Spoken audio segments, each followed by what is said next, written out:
absolutely abysmal the previous season, but with their new addition, things were looking bright. And just in their third game into the season, we got to see how they would do against the reigning champ, Chicago Bulls. It was November 3rd, 1997, in the United Center. A rookie Tim Duncan was obviously excited to play Jordan and the Bulls, but that doesn't mean he was a fan. Before the game, during shoot-around, he had the guts to openly say this. I've watched him a lot, and I know what a great player he is, but I've never really, I don't know, had a liking for him. This is your man who did it this time, coming at you with another episode, another installment to Oh How They Forgot. And on this specific episode, we are going to concentrate on Mr. O'Neal, Skip Baseless, and the young 1996 Dream Team 2. Now, this came up on me probably a couple hours ago when I could not sleep. Oh yeah, before I forget, first and foremost, all praises to the Most High, and a special shout out to my boy HD. Welcome to HD TV. Thank you, my brother, for checking in on me.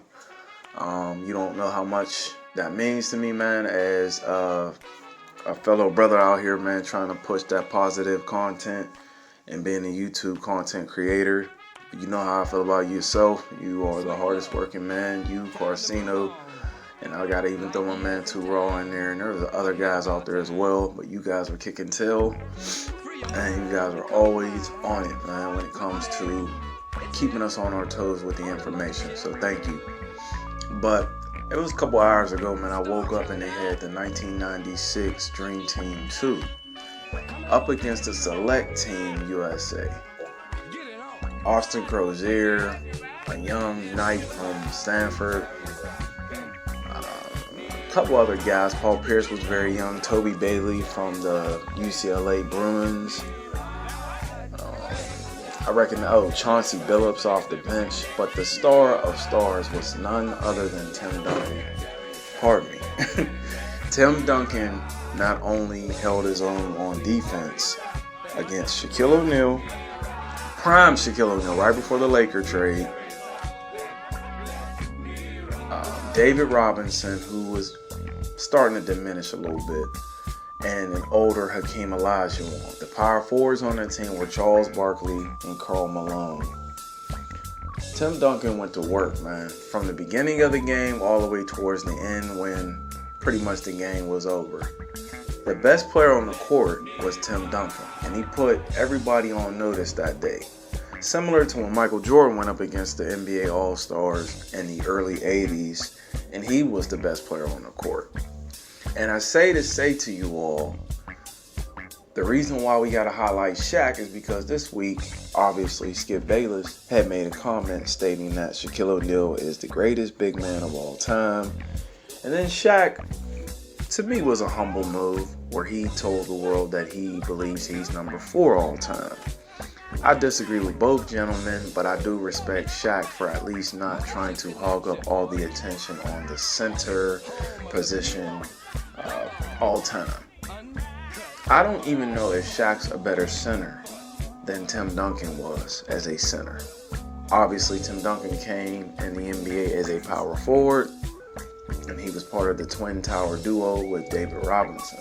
We all know who the best player on that team was. And till this day, there is a good debate whose era it was. Was it Kobe's era in the 2000s, early 2000s? Was it Shaquille O'Neal's era? Or let's be honest, was it Tim Duncan's era? All the way to maybe even 2012. Very bland, very boring, Mr. Fundamentals himself. He was killing Shaquille O'Neal. And I know people may say, man, come on, bro. Like, this is just a pickup game.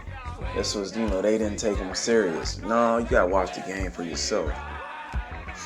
But also remember, I believe it was the Dan Patrick Show where Tim Duncan had released information that he thought Michael Jordan was overrated and he never liked Michael Jordan as a player.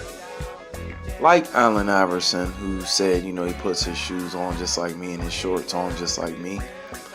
as well as Kobe Bryant, who came out and said, I told Michael to his face, I'm gonna bust your ass. You have to put Tim Duncan in that same category when it comes to guys who wasn't so caught up in the mystique known as Air Jordan. I salute Tim Duncan for that. So if he felt that way about Mike, I would love to know how he felt about Shaq. And we can't even put Shaq in the same category as guys like Wilt Chamberlain when it comes to being an athlete. Maybe in dominance for, I guess, 2 years. Wilt did that almost 8-9 years. Russell's the all-time winner.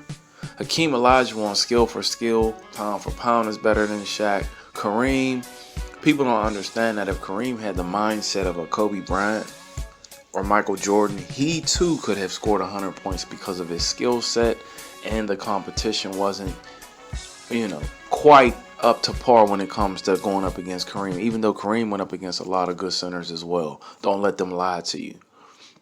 And then there are other guys who are right there. And Tim Duncan, being a power forward / center, he's one of them. Is Shaquille O'Neal even a better center than Tim Duncan? We know dominant-wise. We know physically he's more imposing. I'm asking the question: skill set, foul shots, hook shots, offensive rebound, defensive rebounds. I don't think people understand how good of a player Tim Duncan is. In this moment where he was going up against the 1996 Dream Team 2 with Grant Hill, Penny, some other guys, Lenny Wilkins was the coach. No fear. No fear at all Tim Duncan had against this team. And, I don't want to be long-winded. I just wanted to highlight that. Why are we talking about Shaq being even in the top 5 centers? Probably because he broke a couple backboards, and he is a cult-like figure, and he is a big, strong man. We get that. But I don't even know if he's a better center than Tim Duncan. That's just my opinion. You all can agree. You all can disagree. But I have some footage obviously playing on this video as we speak. I'm going to try to find that interview where Tim Duncan says MJ's overrated. And I'm going to leave it at that, man. I hope everyone's doing better today than they were yesterday. HD, brother, I look forward to talking to you very soon. And you all take care, man. Be blessed.